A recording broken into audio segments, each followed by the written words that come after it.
असत्यमाथि सत्यको जित होस्। व्यक्ति, समाज र समग्र देशको हित होस्। समस्त दर्शक, विज्ञापनदाता एवं शुभेच्छुकहरूमा विजयादशमी 2079 को अवसरमा हार्दिक मङ्गलमय शुभकामना। नेपाल ब्रोडकास्टिङ च्यानल परिवार।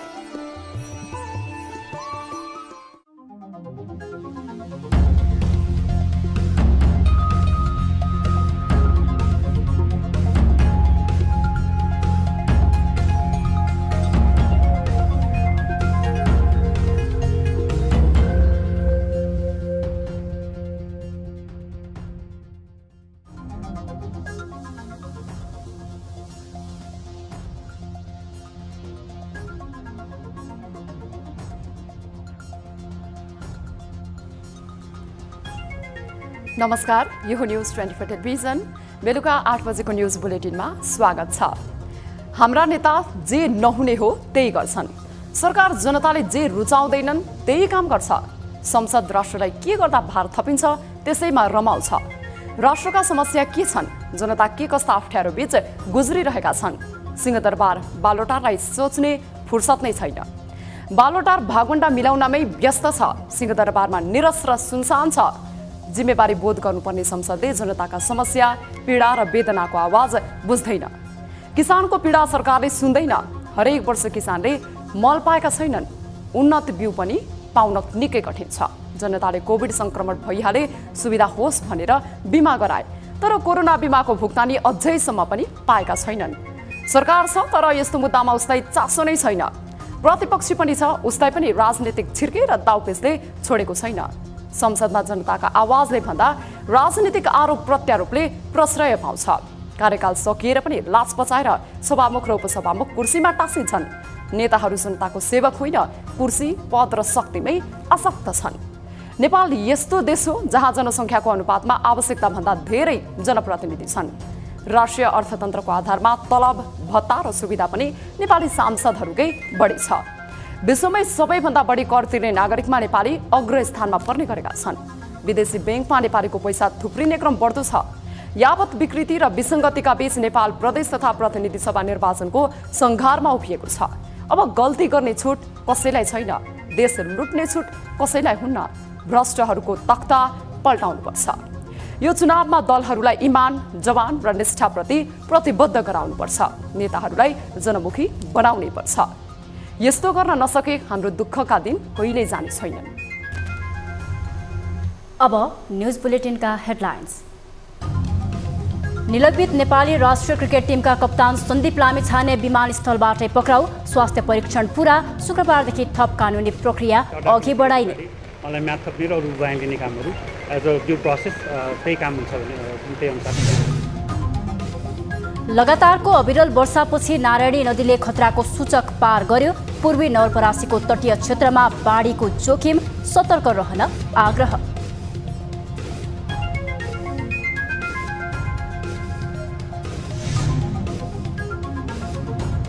बारामा बस दुर्घटना हुँदा मृत्यु हुनेको संख्या 16 पुग्यो। घाइतेको उपचार जारी। मृतकको संख्या बढ्न सक्ने।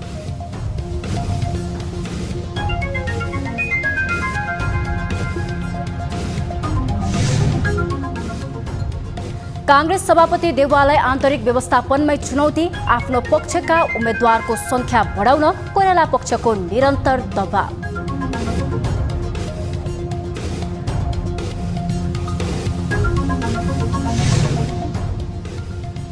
र थाइल्याण्डको बालबालिका दिवा हेरचाह केन्द्रमा गोली चल्दा 31 जनाको मृत्यु। अन्धाधुन्द गोली चलाएको आशंकामा एक पूर्व पुलिसको खोजी कार्य जारी।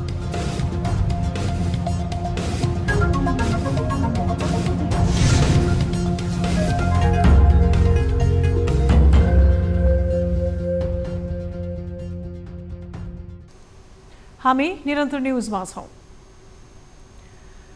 निलम्बित नेपाली राष्ट्रिय क्रिकेट टिमका कप्तान सन्दीप लामिछाने विमानस्थलबाटै पक्राउ परेका छन्। नाबालिका बलात्कार आरोपमा विमानस्थलबाटै प्रहरीले उनलाई पक्राउ गरेर गौशाला वृत्तमा राखेको छ। तर सन्दीपले आफूमाथि झुट्टा आरोप लगाइएको भन्दै कानुनी लडाई लड्ने बताउँदै आएका छन्। एक रिपोर्ट।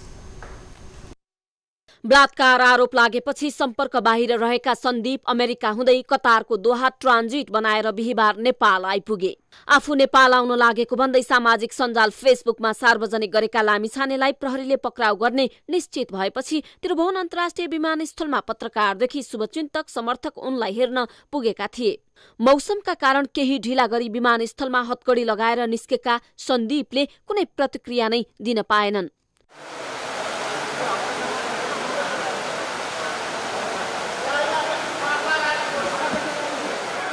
यता सन्दीपका वकिल भने गौशाला प्रहरी वित्तमा कुरिरहेका थिए। प्रहरीले सन्दीपलाई गौशाला नै ल्याउने भएपछि सन्दीपका वकिल सरोज कृष्ण घिमिरेले भने प्रहरीले सन्दीपलाई भेट्न नदिएको भन्दै आक्रोश व्यक्त गरेका छन्। भेट्न खोज्दा प्रहरीले निवेदन नै दिनुपर्ने भन्यो र घिमिरे निवेदनको तयारीमा जुटे। तर फेरि प्रहरीले सन्दीपलाई स्वास्थ्य परीक्षणका लागि भन्दै अस्पताल लगिएको भन्दै भेट्न नमिल्ने बतायो। होइन, अब उहाँहरूले सन्दीप लामिछानेले नै आफू यो होल इन्भेस्टिगेसनको प्रोसेसमा आफू सपोर्ट गर्छु भनेर कमिटमेन्ट गर्नुभएको छ र उहाँलाई सपोर्ट गर्नलाई पनि हामीले एडभाइस गरेका छौँ।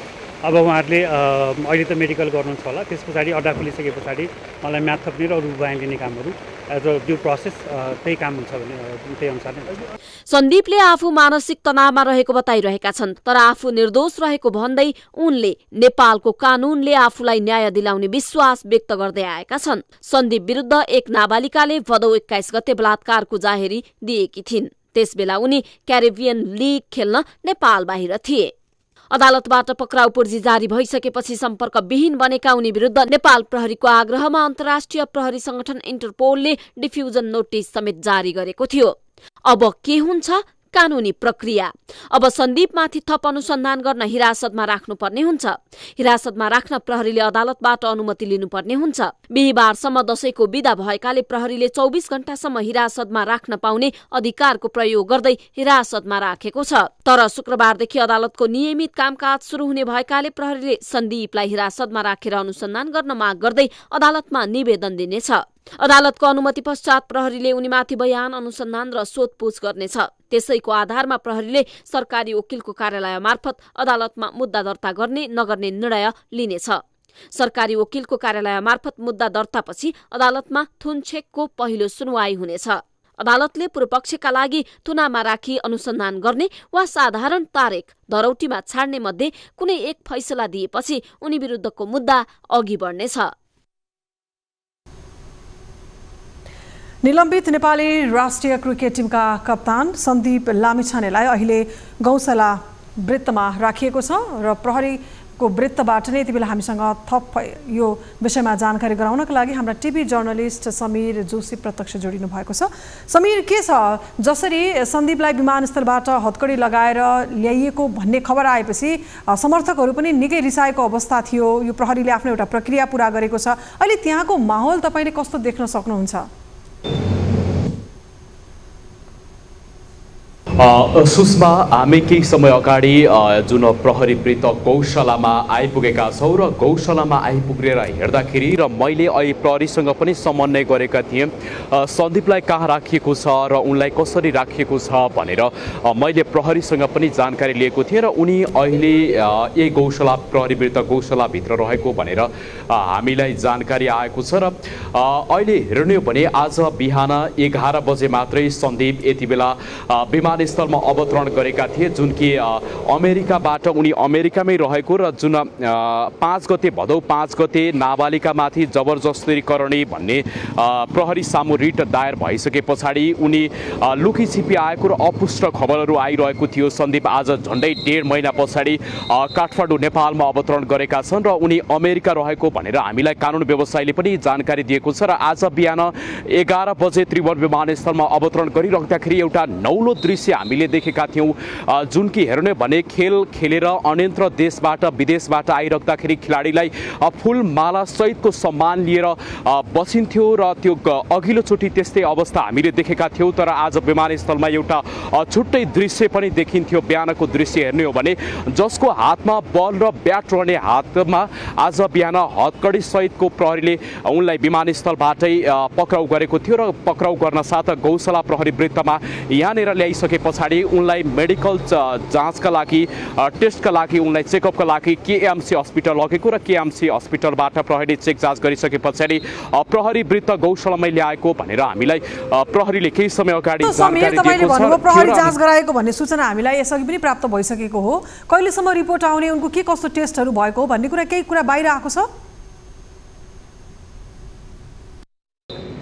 उनलाई जुन 5 गते जाहेरी दिएकी थिइन् नाबालिकाको टेस्ट गर्नका लागि, जुन नाबालिकाको जुन जाहेरी दिएपछि प्रहरीले उनीमाथि पनि टेस्ट गरेको थियो र प्रहरीले टेस्ट गरिरहँदा उनीहरूको डिएनए म्याच हुन्छ कि हुँदैन भनेर चाहिँ आज टेस्ट गराइएको भनेर चाहिँ हामीलाई प्रहरीले जानकारी दिएको छ र सम्भवतः भोलिसम्म त्यो भोलि बिहान वा भोलि दिउँसोसम्म चाहिँ त्यो मेडिकल रिपोर्ट चाहिँ आइपुग्ने भनेर प्रहरीले जानकारी दिएको छ। र अब यद्यपि हेर्ने भने प्रहरीले जम्मा अब 25 दिनको म्याद थप गरेर 25 दिनसम्म प्रहरीले अनुसन्धान गर्न पाउने भनेको छ र थप अनुसन्धानपछि पुष्टि भएमा यदि नाबालिकामाथि जबरजस्ती करणी गरेको हो भनेर पुष्टि भएमा चाहिँ उनलाई जिल्ला सरकारी वकिल कार्यालयमा मुद्दा दर्ता गरिनेछ र प्रहरीले उनीमाथि समन्वय गरेर गरिनेछ र 25 दिन पछाडि मात्रै प्रमाणित भएमा मात्रै जिल्ला सरकारी वकिल कार्यालयमा दर्ता गर्ने र यदि प्रमाणित भएन भने उनलाई छोड्ने भनेर प्रहरीले जानकारी दिएको छ र प्रहरीलाई अब 25 दिन मात्र उनले अनुसन्धान गर्न पाउने भनिएको छ प्रहरीले चाहिँ। र पछि अदालतबाट चाहिँ थुनचेक बहस हुने र अब के गर्ने, साधारण तारिखमा उनलाई अनुसन्धान गर्ने कि अब थुनामा हिरासतमै रहेर उनलाई अनुसन्धान गर्ने भनेर वकिलले तय गरेर अदालतबाटै तय हुने भनेर हामीलाई प्रहरीले जानकारी दिएको छ।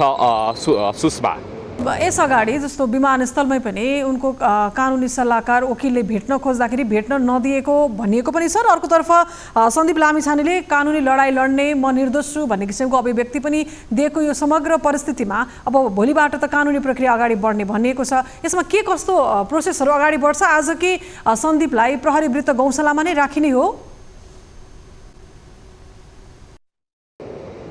पक्कै पनि सुषमा, तपाईँले भन्नुभएको जस्तै जुन उनका कानुन व्यवसायी थिए उनलाई भेट्न नदिएको पक्कै पनि हो प्रहरीले। मैले किन सोधेको थिएँ किन तपाईँहरूले भेट्न नदिनु भएको भनेर मैले भनिराख्दा अब किनभने उनलाई चाहिँ जुन जबरजस्ती करणीको एउटा आरोप लागिसकेपछि प्रहरीले एउटा सामान्य रूपमा चाहिँ जुन हेर्ने भने अहिले गौशाला प्रहरी वृत्तमा राखिरहँदा उनलाई भेट्न कसैले पनि नदिने भनेर प्रहरीले बताएको छ र हामीले पनि केही समय अगाडि उनलाई कस्तो छ अवस्था भनेर हामीले पनि भेट्न खोजेका थियौँ तर त्यो हामीले पनि भेट्न पाएका छैनौँ किनभने अब उनी जस्तो सुकै भए पनि उनलाई अब प्रहरीले जुन लिइसके पछाडि कसैलाई पनि भेट्न नदिने भनेर प्रहरीले जानकारी दिएको छ र अब हेर्ने भने भोलिका दिनबाट कानुनी रूपमा प्रहरी जानेछ र 25 दिनभित्रमा अनुसन्धान सकेर मात्रै प्रहरीले जिल्ला सरकारी वकिल कार्यालयमा मुद्दा दर्ता गर्नेछ।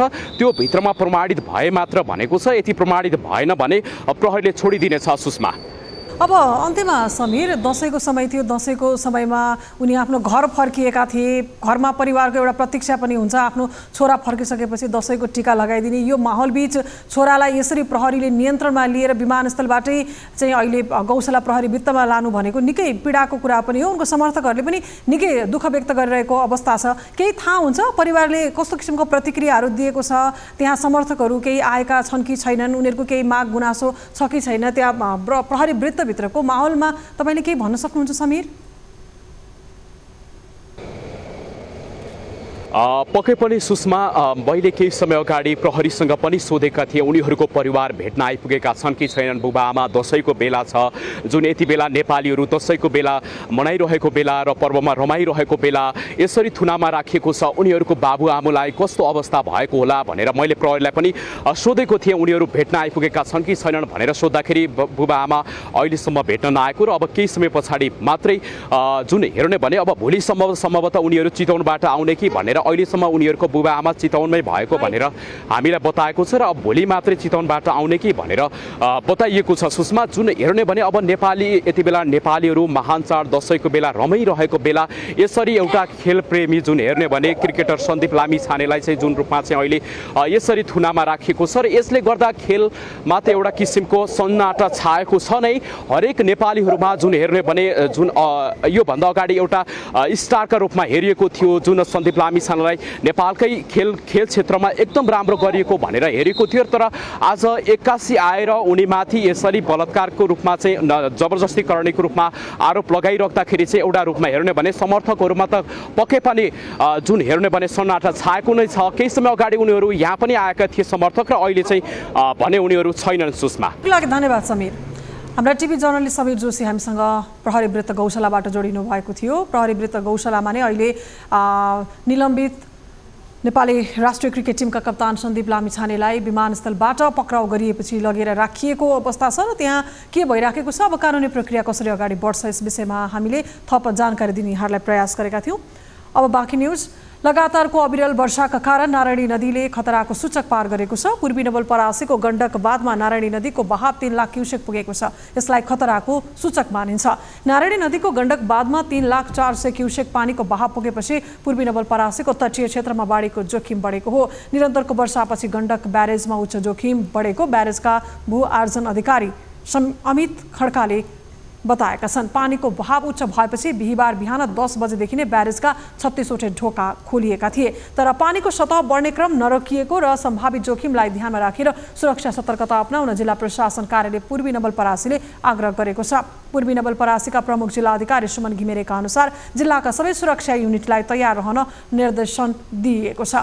गण्डक ब्यारेजको संरचना पुरानो भएकाले पनि 3 लाख क्युसेक पानीको बहावलाई खतराको सूचकको रूपमा लिइन्छ। यता पश्चिम नवलपरासीको सुस्तामा समेत नारायणी नदीको पानी पस्ने खतरा भएकोले सुरक्षा निकायले सुरक्षित स्थानमा बस्न माइकिङ गरिरहेको छ।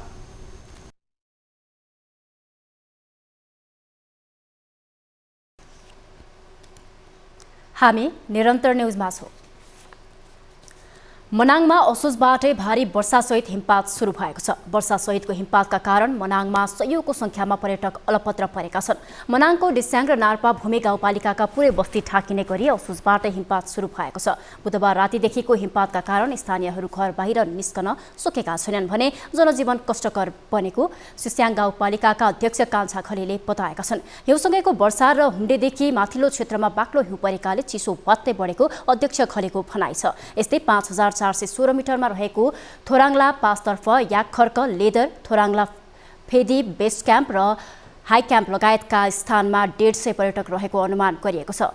तिलिचो तालतर्फ खाङसार, श्रीखर्क, तिलिचो बेस क्याम्प लगायतका स्थानमा पनि पर्यटक रहेका छन्। यता मनाङका प्रमुख जिल्ला अधिकारी रविन्द्र प्रसाद आचार्यले पर्यटकलाई बसोबास रहेको स्थानमा सुरक्षित रहन र यात्रा नगर्न आग्रह गरेका छन् भने अन्नपूर्ण संरक्षण क्षेत्र आयोजनाका इलाका संरक्षण कार्यालय मनाङका प्रमुख लेखनाथ गौतमका अनुसार हिउँ परेपछि 60 जनाको हाराहारीमा बाह्य पर्यटक मनाङमै रोकिएका छन्। केही दिन यता लगातार परिरहेको झरीले मुलुकका धेरै स्थानहरूमा डुबान परिरहेका छन्। कतै पहिरो त कतै डुबान अनि हिमाली भेगमा भारी हिमपात समेत भइरहेको अवस्थामा कस्तो रहला त आगामी 3 दिनको मौसम, हेरौँ यो रिपोर्ट। बंगालको खाडीबाट आएको न्यून चापिए वायुको असर उत्तर पश्चिमतर्फ सर्दै जाने क्रममा केही दिन यता निरन्तर वर्षा भइरहेको छ। निरन्तर भएको वर्षाले विभिन्न किसिमका दुर्घटना निम्त्याउने भएकाले सतर्कता अपनाउन मौसमविदहरूले सुझाव दिएका छन्। हाल नेपालमा दक्षिण पश्चिम बंगालको खाडी र आन्ध्र प्रदेश आसपासमा बनेको न्यून चापिए क्षेत्रको प्रभाव परेको छ। सोही प्रभावका कारण देशभर सामान्यदेखि पूर्ण बदली रही बागमती प्रदेश, गण्डकी प्रदेश, लुम्बिनी प्रदेश र कर्णाली प्रदेशका धेरै र बाँकी प्रदेशका थोरै स्थानहरूमा हल्कादेखि मध्यम वर्षा भइरहेको छ। आगामी 3 दिनसम्म बागमती प्रदेश, गण्डकी प्रदेश, लुम्बिनी प्रदेश र कर्णाली प्रदेशमा मध्यमदेखि भारी वर्षात हुने र केही स्थानमा मेघ चट्याङ सहित हल्कादेखि मध्यम वर्षा हुने मौसम पूर्वानुमान महाशाखाले सार्वजनिक गरेको पछिल्लो मौसम विवरणमा उल्लेख गरिएको छ। निरन्तर वर्षाका कारण पहिरो जाँदा देशका विभिन्न मुख्य राजमार्ग तथा सडक खण्ड अवरुद्ध भएका छन्। मौसम पूर्वानुमान महाशाखाका अनुसार शनिबारसम्म वर्षाको सम्भावना रहेको र आइतबारदेखि मौसम सफा हुने अनुमान गरिएको छ। आगामी 3 दिन बागमती प्रदेश, गण्डकी प्रदेश, लुम्बिनी प्रदेश, कर्णाली प्रदेश र सुदूरपश्चिम प्रदेशका धेरै तथा बाँकी प्रदेशका केही स्थानहरूमा मेघ गर्जन चट्याङ सहित हल्कादेखि मध्यम वर्षाको सम्भावना रहेको छ। सुदूरपश्चिम प्रदेश, कर्णाली प्रदेश र लुम्बिनी प्रदेशका केही, गण्डकी प्रदेशका थोरै, बागमती प्रदेश, मध्य प्रदेश र प्रदेश नम्बर 1 का 1-2 स्थानमा भारीदेखि धेरै भारी वर्षाको सम्भावना रहेकाले उक्त क्षेत्रमा पहिरोको जोखिम हुनुका साथै सडक तथा हवाई यातायातमा सामान्य प्रभावको सम्भावना रहेको छ। नदीनाला तथा खहरे खोलामा पानीको सतह बढ्न सक्ने साथै कृषि, पर्यटन, पर्वतारोहण लगायत दैनिक जनजीवनमा समेत प्रभावित हुन सक्ने भएकाले आवश्यक सतर्कता अपनाउन महाशाखाले अनुरोध गरेको छ। न्युज 24 टेलिभिजनका लागि टिभी जर्नलिस्ट अस्मिता तिवारीको रिपोर्ट। बारामा बिहिबार भएको बस दुर्घटनामा परि मृत्यु हुनेको संख्या 16 पुगेको छ भने 20 बढी गम्भीर घाइते भएका छन्। घाइतेको अवस्था केही गम्भीर रहेकाले मृतकको संख्या बढ्न सक्ने अनुमान गरिएको छ। नारायणगढबाट पथलैयातर्फ जाँदै गरेको 06-001-010 नम्बरको बस आज बिहान जितपुर सिमरा 22 मा पर्ने 3 नम्बर पुल नजिक दुर्घटना हुँदा मृत्यु हुनेको संख्या 16 पुगेको जिल्ला प्रहरी कार्यालय मकवानपुरका इन्स्पेक्टर बलराम श्रेष्ठले जनाएका छन्। घाइतेहरूको चुरेहिल, हेटौडा सहकारी अस्पताल र सन्चो अस्पतालमा उपचार भइरहेको छ। प्रहरीले बस दुर्घटनाको कारणबारे भने अनुसन्धान गरिरहेको जनाएको छ। मृतक मध्ये केहीको शनाखत भइसकेको छ भने केहीको शनाखत हुन अझै बाँकी छ।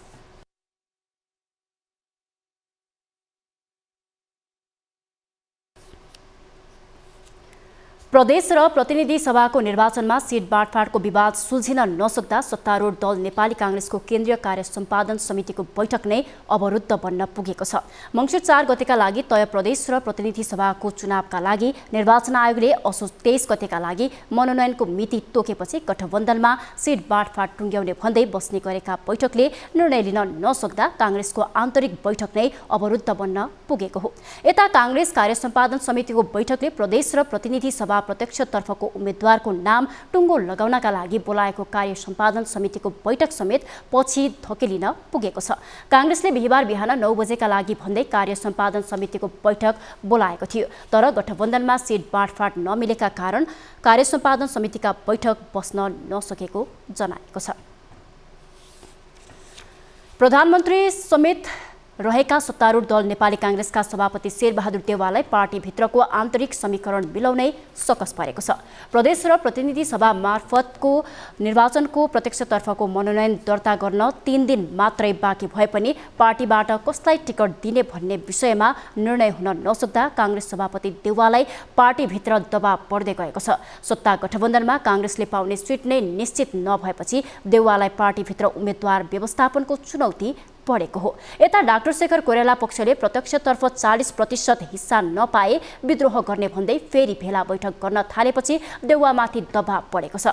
कोइराला पक्षले बिहिबार काठमाडौँको 32 पुतली स्थित अनुपम फुडल्यान्डमा खबरदारी भेलाको आयोजना गरेर आफ्नो पक्षबाट प्रत्यक्षतर्फ उम्मेद्वार बन्न इच्छुकको सर्ट लिस्ट तयार पारेको छ। यसअघि पनि कोइराला पक्षले देउवालाई समानुपातिक तर्फको बन्द सूची यसरी नै अन्तिममा सोच्याउन बाध्य बनाएको थियो। मङ्सिर 4 गतेको निर्वाचनका लागि आगामी 23 गते उम्मेदवारी दर्ताको मिति तोकिएको छ। उम्मेदवारी दर्ताको मिति नजिकै गर्दा गठबन्धनमा सिट बाँडफाँडमा सहमति जुटेको छैन। न्युजहरू अझै बाँकी छन्, अब पालो ब्रेकको।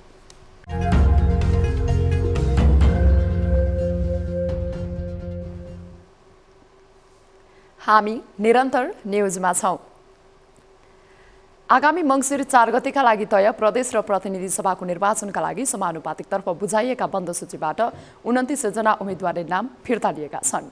समानुपातिक तर्फ तोकिएका निर्वाचन आयोगका प्रवक्ता गुरुप्रसाद वाग्लेका अनुसार प्रदेश सभातर्फ 20 र प्रतिनिधि सभातर्फ 9 जनाले बन्द सूचीबाट आफ्नो नाम फिर्ता लिएका छन्।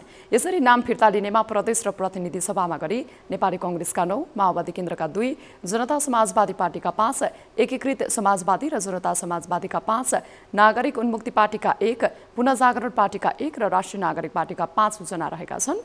आयोगले बन्द सूचीमा समावेश भएको नाम फिर्ता लिन यही असोज 17 गते बिहान 10 बजेदेखि 12 बजेसम्मका लागि समय तोकेको थियो। उम्मेदवारी फिर्ताबारे सम्बन्धित दललाई आयोगले असोज 17 गते नै जानकारी गराइसकेको छ। अब यसरी नाम फिर्ता लिएका उम्मेदवारका कारण रिक्त स्थानमा नाम समावेश गर्न असोज 20 गतेदेखि 22 गते 3 बजेसम्म सम्बन्धित राजनीतिक दलले आयोगमा नाम पेश गर्न सक्ने जनाइएको छ।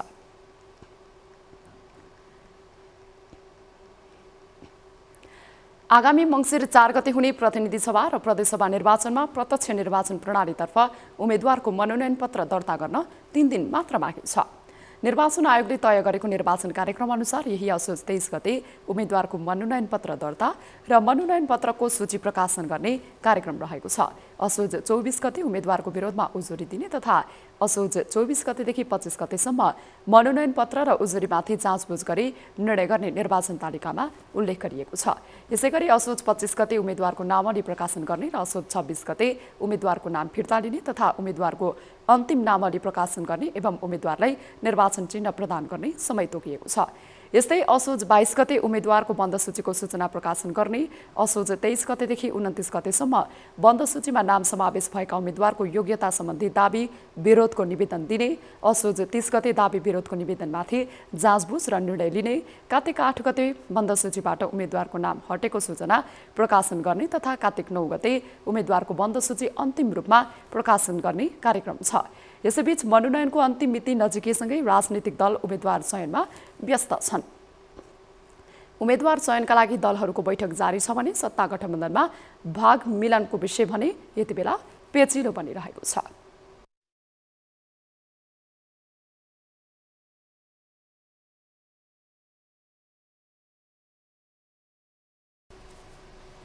हामी निरन्तर न्युजमा छौँ। खोटाङ दिप्रुङ चुइचुम्मा गाउँपालिका 4 बतासे मुसुरी डाँडामा सञ्चालनमा रहेको जनता माध्यमिक विद्यालयमा केही पहुँचवाल व्यक्तिले आफ्नो स्वार्थको लागि बतासले दुईकै मुसुरी डाँडा पोखरी टारमा टाँटीले बारेको टहरामा सारेपछि विद्यार्थीलाई पठन पाठनमा निकै कठिनाई भएको छ। विद्यार्थीलाई स्वच्छ शान्त र व्यवस्थित कक्षा कोठामा पठन पाठन गराउनु पर्ने भए पनि स्वार्थका कारण विद्यार्थीको हक नै खोसिन पुगेको छ। यही कदम विरुद्ध असन्तुष्ट अभिभावकले अदालतलाई गुहार्दा पनि केही नलागेपछि विद्यार्थीहरू त्यही टहरामै अध्ययन गर्न बाध्य छन्। एक रिपोर्ट। दिप्रुङ चुइचुम्मा गाउँपालिका साबिक बतासे 2 भण्डारी डाँडामा रहेको सो विद्यालयलाई विवादका बीच साबिक बतासे 2कै मुसुरी डाँडा पोखरी टारमा सारिएपछि टहराभित्र शिक्षण क्रियाकलाप सञ्चालन गर्नुपर्ने अवस्था सिर्जना भएको हो। आवश्यक संरचना तयार नहुँदै भण्डारी डाँडाबाट मुसुरी डाँडामा विद्यालय सार्दा 483 छात्र छात्रा टहराभित्र पठन पाठन गर्न बाध्य बनेका हुन्।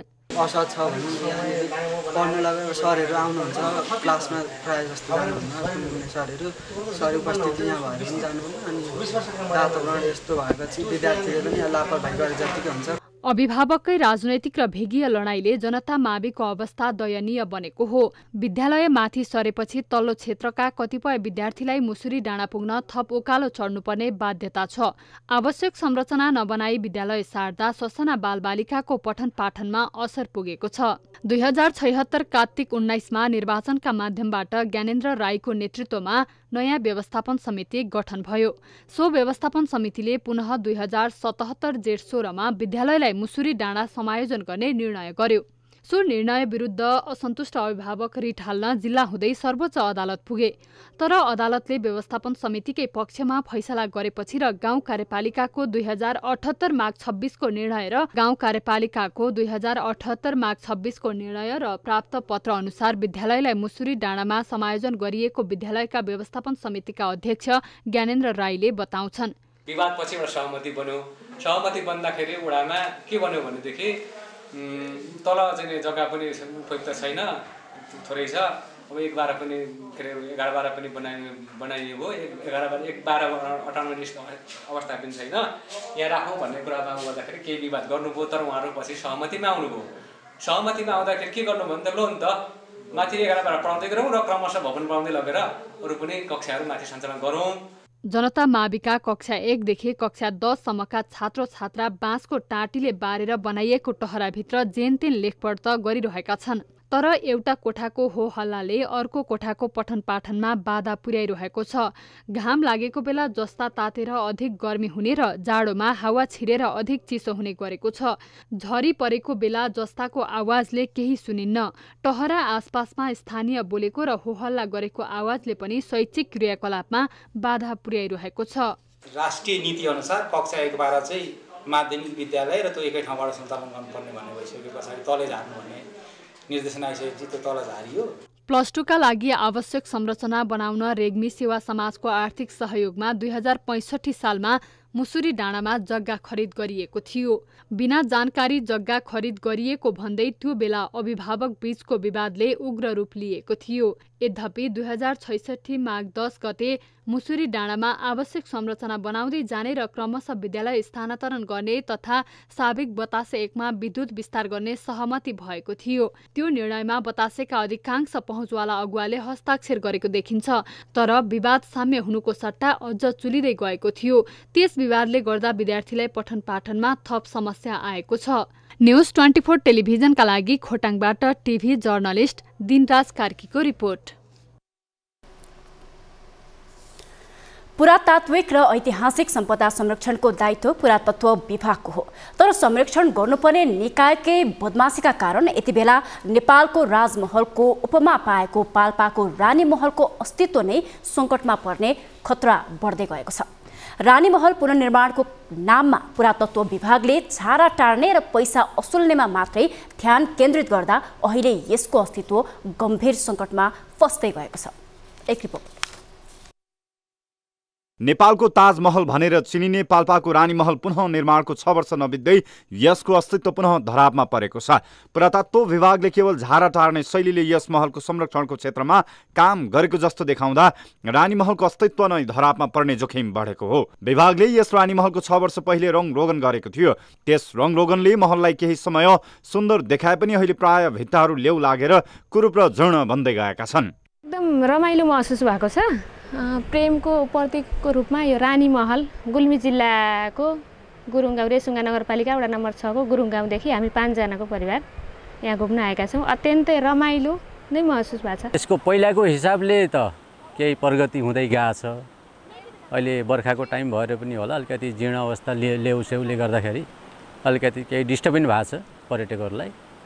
अनि सबै ठिकै छ भन्न पर्यो। अब केही चिज को कमी हुँदाखेरि अब नगरपालिकाले ध्यान दिँदै होला। घुम्न अनुकूल मौसममा यहाँ पर्यटकको भिड नै हुने गर्छ, तर बर्खा लागेपछि विभिन्न कठिनाइ हुने हुँदा रानी महल घुम्न आउने पर्यटकको संख्यामा कमी आएको छ। त्यसमा पनि महलको जीर्ण अवस्थाले पर्यटकलाई सोचे जति आकर्षित गर्न सकेको छैन। 50, 100, 60, 70 सम्म हुने। कहिले अब शनिबार त तपाईँको 100-150 सम्म नै हुन्छन् अहिलेको सिजनमा। यो सिजन पनि होइन। अब सिजन आउँदाखेरि त पछाडि त तपाईँको अब त्यही 400, 500, 1000सम्म पनि आउँछन् शनिबारको दिन, होइन त।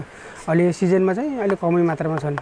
यो रानीमहल पाल्पाको सदरमुकाम तानसेनबाट 13 किमी उत्तरमा रहेको कालीगण्डकी नदीको किनारमा रहेको छ। राणाकालीन समयमा पाल्पा गौडाका पश्चिम कमान्डर जनरल खड्ग शमशेरले आफ्नी प्रिय रानी तेजकुमारी देवीको मृत्युको समयमा भाव विहिल भएको बेला भारतमा रहेका इन्जिनियर झिकाई 5 वर्ष लगाएर विक्रम सम्वत 1954 मा रानीमहल दरबारको निर्माण गरेका थिए। कालीगण्डकी नदीको तीरमा भिरालो चट्टानमाथि त्यति विशाल महल त्यो युगमा निर्माण गर्नु निकै ठुलो चुनौती भए पनि खड्ग शमशेरले रानीमहलको निर्माण सम्पन्न गरेको इतिहास छ। बाटो सहज भएको छ हैन। अब घुम्न आउनेहरूलाई सहज अब नास्ता खाना अब तपाईको बस्नको लागि टेन्ट क्याम्पफायरहरुको सुविधा छ हैन। यस्तो ऐतिहासिक महत्त्व बोकेको रानीमहल यसरी संरक्षक विहीन जस्तै हुनु आफैमा दुःखद विषय हो।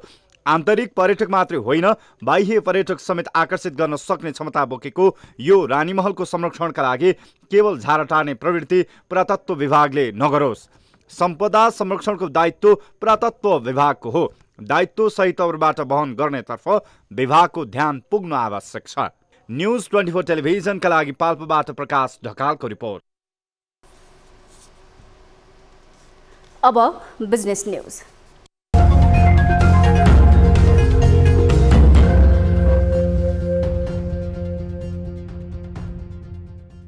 विश्व ब्याङ्कले युक्रेनका लागि 53 करोड अमेरिकी डलर सहयोग गर्ने घोषणा गरेको छ। विश्व ब्याङ्कले युक्रेनलाई रुसको आक्रमणबाट सिर्जित अत्यावश्यक आवश्यकता पूरा गर्न 53 करोड अमेरिकी डलरको पूरक आर्थिक सहयोग गर्ने घोषणा गरेको हो। पुनर्निर्माण तथा विकासका लागि अन्तर्राष्ट्रिय ब्याङ्कबाट प्राप्त हुने नयाँ ऋणका रूपमा बेलायतले 50 करोड अमेरिकी डलर र डेनमार्कले बाँकी 3 करोड अमेरिकी डलर सहयोग गर्ने विश्व ब्याङ्कले जारी गरेको विज्ञप्तिमा उल्लेख छ। विश्व ब्याङ्कका अनुसार युक्रेनको पुनर्निर्माण र पुनर्स्थापनाको लागत आगामी 3 वर्षमा 100 अर्ब अमेरिकी डलर पुग्ने अनुमान छ।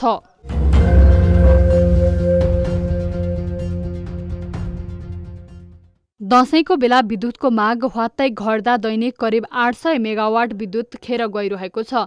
दशैंमा सबै उद्योग कल कारखाना बन्द र निरन्तर पानी परेर चिसो बढ्दा देशभित्र विद्युतको माग घटेको छ।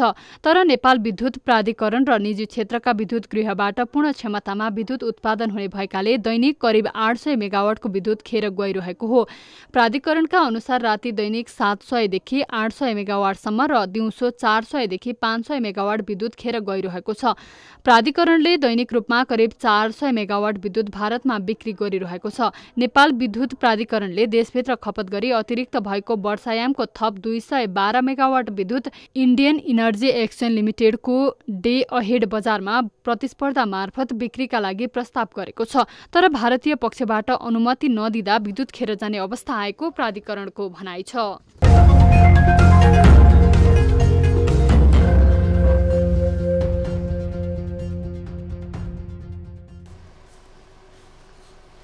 न्युजहरू अझै बाँकी छन्, अब पालो ब्रेकको।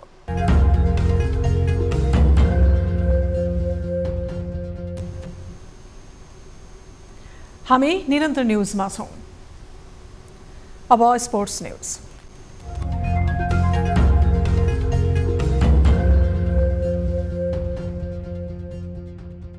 विश्व फुटबलको सर्वोच्च निकाय फिफाको नयाँ वरियतामा नेपालले एक स्थान सुधार गरेको छ। बिहीबार फिफाले सार्वजनिक गरेको नयाँ वरियतामा नेपालले वरियता सुधार गरेको हो। नयाँ वरियतामा नेपाल 175औं स्थानमा उक्लिएको छ। अघिल्लो वरियतामा 176औं स्थानमा रहेको थियो। यो सँगै नेपाल दक्षिण एसियाली राष्ट्रको वरियताको तेस्रो स्थानमा रहेको छ। नेपाल भन्दा अघि भारत र मालदिप्स रहेका छन्। भारत 106औं स्थानमा रहेको छ।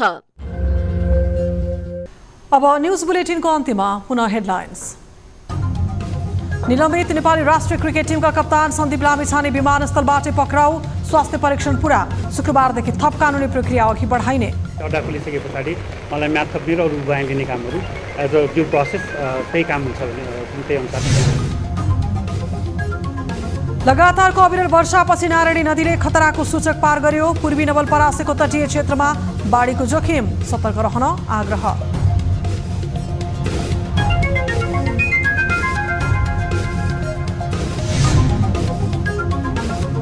बारामा बस दुर्घटना हुँदा मृत्यु हुनेको संख्या 16 पुग्यो।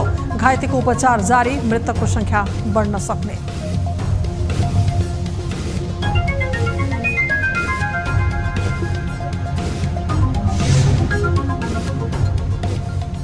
कांग्रेस सभापति देउबालाई आन्तरिक व्यवस्थापनमै चुनौती, आफ्नो पक्षका उम्मेदवारको संख्या बढाउन कोइराला पक्षको निरन्तर दबाव।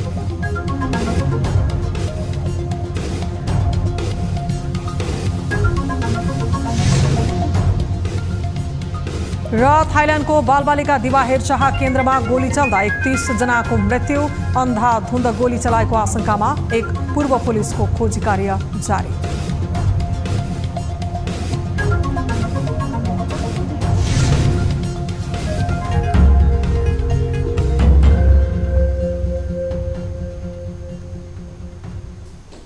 बेलुका 8 बजेको न्युज बुलेटिन अहिलेलाई यति नै।